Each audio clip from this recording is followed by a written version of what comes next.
Assalamualaikum warahmatullahi wabarakatuh. Saya, Zaskia Kiranawesa dari MIPA 5 akan mempresentasikan tentang sistem ekskresi. Apakah itu sistem ekskresi? Apa saja organ-organ yang terlibat di dalamnya? Mari kita bahas di video berikut ini. Tolong disimak sampai habis ya. Terima kasih banyak sebelumnya. Jadi, setiap hari tubuh kita itu selalu beraktivitas. Aktivitas yang terjadi dalam tubuh akan menyebabkan adanya zat-zat yang dikeluarkan dari dalam tubuh. Zat-zat tersebut merupakan zat sisa metabolisme yang seharusnya secara alami dikeluarkan oleh tubuh. Kemudian, apa itu sistem ekskresi pada tubuh manusia? Apa sajakah organ-organ yang terlibat? Apa sih sistem ekskresi itu? Nah, sistem ekskresi adalah proses pengeluaran zat-zat sisa metabolisme dari dalam tubuh. Zat sisa metabolisme merupakan hasil dari pembongkaran makanan yang nantinya akan dikeluarkan oleh alat-alat ekskresi. Fungsinya adalah untuk menjaga keseimbangan dalam tubuh. Tidak hanya mengeluarkan zat-zat dari dalam tubuh, sistem ekskresi juga mengatur keseimbangan air di dalam tubuh. Hal ini dilakukan guna menyeimbangkan keluar masuknya air pada tubuh. Sistem ekskresi memiliki alat yang berfungsi mengeluarkan zat sisa metabolisme. Setiap alat ekskresi manusia memiliki zat metabolisme yang berbeda-beda untuk dikeluarkan. Beberapa di antaranya adalah zat warna empedu, karbon dioksida, dan urea.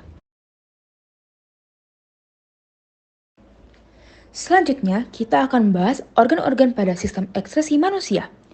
Organ-organ sistem ekskresi manusia adalah ginjal, paru-paru, kulit, hati, dan usus besar. Yang pertama adalah ginjal. Manusia memiliki sepasang ginjal dengan bentuk menyerupai kaca merah dan berwarna merah kecoklatan. Setiap ginjal berukuran sekitar 10 hingga 12 cm atau kira-kira seukuran kepalan tangan orang dewasa. Ginjal terletak di sisi kanan dan kiri tubuh, tepatnya di rongga perut bagian belakang. Ginjal kanan terletak sedikit lebih rendah dibandingkan ginjal kiri karena berdekatan dengan hati. Ginjal berfungsi untuk menyaring zat sisa dari makanan, obat-obatan, atau racun yang terdapat di darah. Selain itu, ginjal juga berperan mengendalikan keseimbangan cairan dan kadar elektrolit dalam tubuh. Jika tubuh kita kelebihan garam atau mineral, ginjal pun akan membuangnya. Zat-zat sisa yang terkumpul akan diubah menjadi urin. Urin akan mengalir dari ginjal ke kandung kemih melalui saluran yang disebut ureter untuk kemudian dibuang saat kita buang air kecil. Yang selanjutnya adalah paru-paru. Paru-paru selain berperan sebagai organ pada sistem pernapasan, juga berperan dalam sistem ekskresi. Pada sistem ekskresi, paru-paru berperan dalam mengekskresikan atau mengeluarkan karbon dioksida dan uap air. Karbon dioksida dan uap air akan dikeluarkan dari paru-paru melewati bronkus, trakea, laring, faring, kemudian keluar melalui hidung. Selanjutnya kulit. Kulit manusia memiliki sekitar 2 hingga 4 juta kelenjar keringat. Kelenjar ini tersebar di seluruh bagian tubuh. Namun, paling banyak terdapat di telapak tangan, kaki, wajah, dan ketiak. Kelenjar keringat terbagi menjadi 2 jenis, yaitu kelenjar ekrin dan kelenjar apokrin. Kelenjar ekrin yang berhubungan langsung dengan permukaan kulit dan menghasilkan keringat yang tidak berbau dan encer. Sedangkan, kelenjar apokrin yang menghasilkan keringat yang mengandung lemak dan pekat, serta terdapat di folikel rambut, seperti di ketiak dan kulit kepala. Pada dasarnya, keringat yang dihasilkan kelenjar-kelenjar tersebut berfungsi untuk mengendalikan suhu tubuh dan melumasi kulit serta rambut. Selanjutnya adalah hati. Hati merupakan organ terbesar dalam tubuh manusia. Letaknya di dalam rongga perut sebelah kanan atas. Hati mengeluarkan cairan empedu kurang lebih 1,5 liter per hari. Dalam sistem ekskresi, hati berfungsi dalam perombakan sel darah merah yang telah tua dan rusak. Adapun fungsi lain dari hati adalah menetralkan racun, menyimpan gula dan lemak, dan mengubah provitamin A menjadi vitamin A.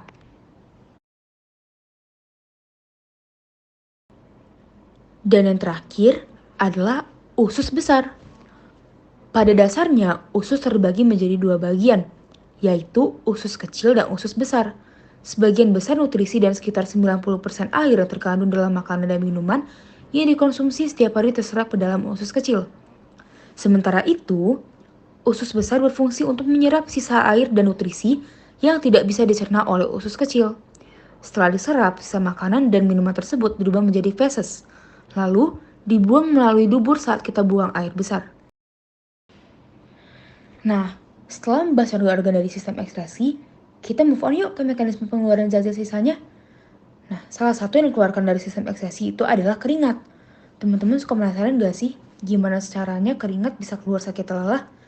Ternyata ada mekanismenya loh, disimak ya.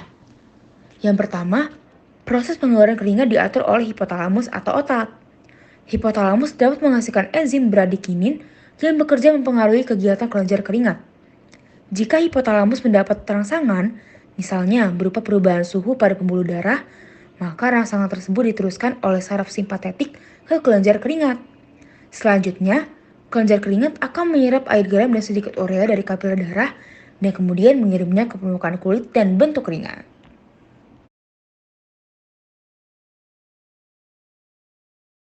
Nah, kalau tadi keringat, sekarang kita bahas mekanisme pembentukan urin ya teman-teman.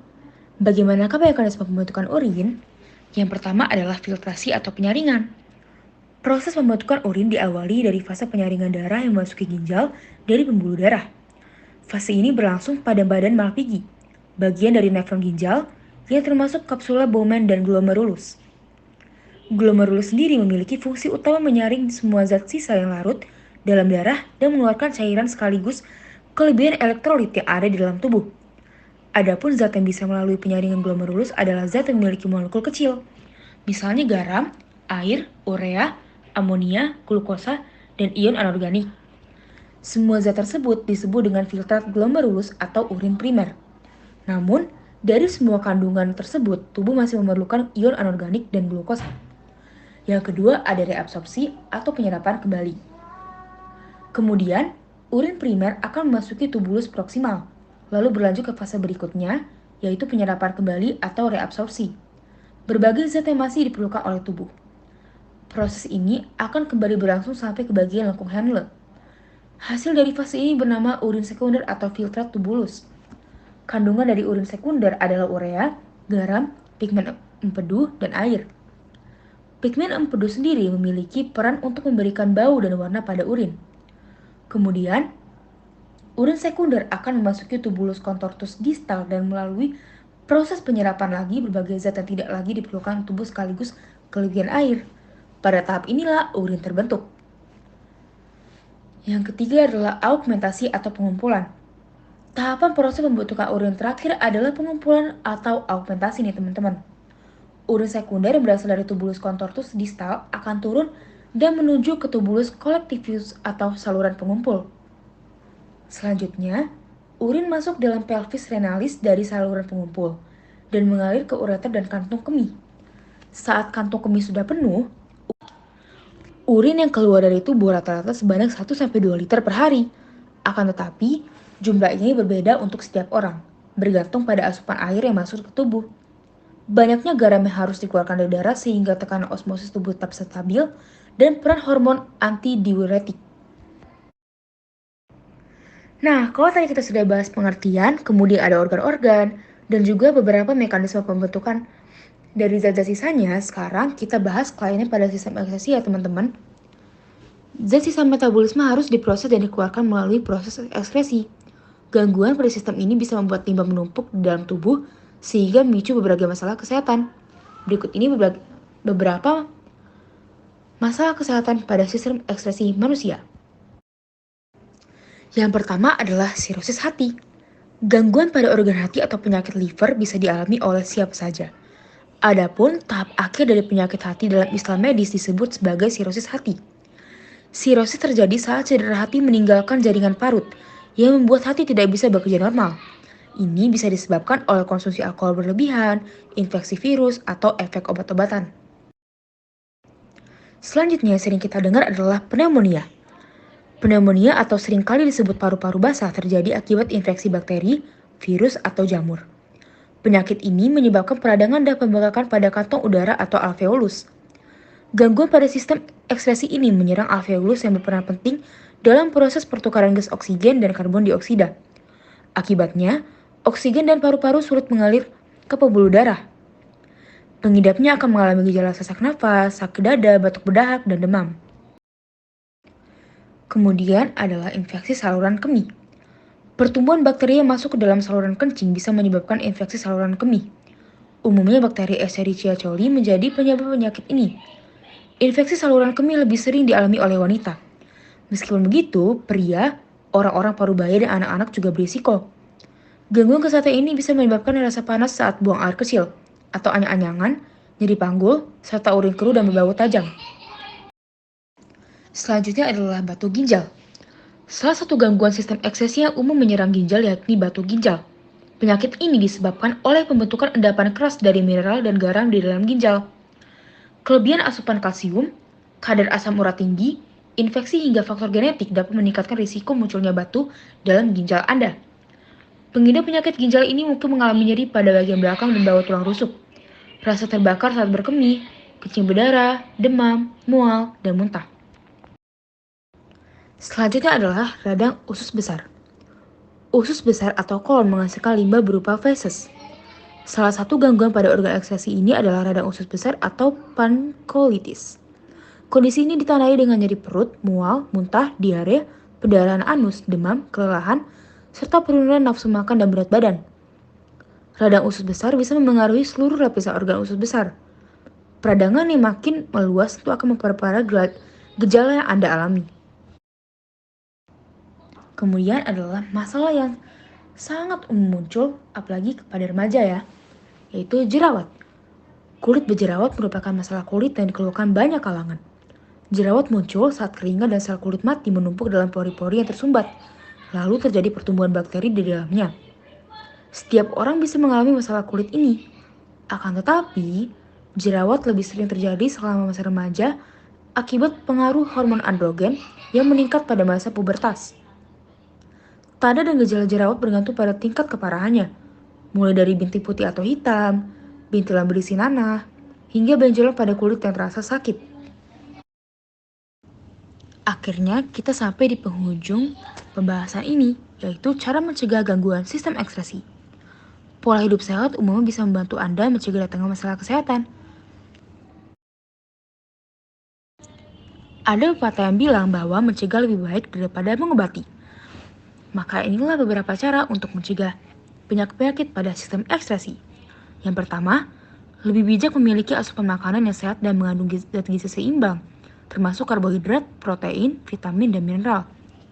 Selanjutnya, mengolah makanan dengan cara yang lebih sehat ketimbang menggoreng, misalnya merebus, mengukus, atau menumis. Selanjutnya, memperbanyak minum air putih untuk menjaga keseimbangan cairan dalam tubuh. Kemudian, membatasi konsumsi gula, garam, dan lemak secara berlebihan. Kemudian, melakukan olahraga rutin dan bergerak aktif setiap hari. Berhenti merokok dan minum alkohol secara perlahan juga. Kemudian mencukupi kebutuhan tidur, idealnya 7-9 jam per malam bagi orang dewasa. Dan terakhir mengolah stres dengan baik agar tidak berdampak buruk pada kesehatan. Nah, tadi itu pembahasanku tentang sistem ekskresi pada tubuh manusia. Terima kasih atas perhatiannya dan semoga sehat selalu ya. Wassalamualaikum warahmatullahi wabarakatuh.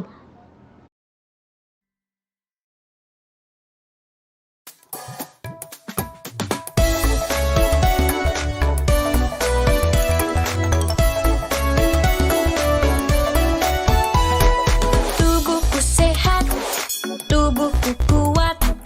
Langkahkan kaki dengan semangat.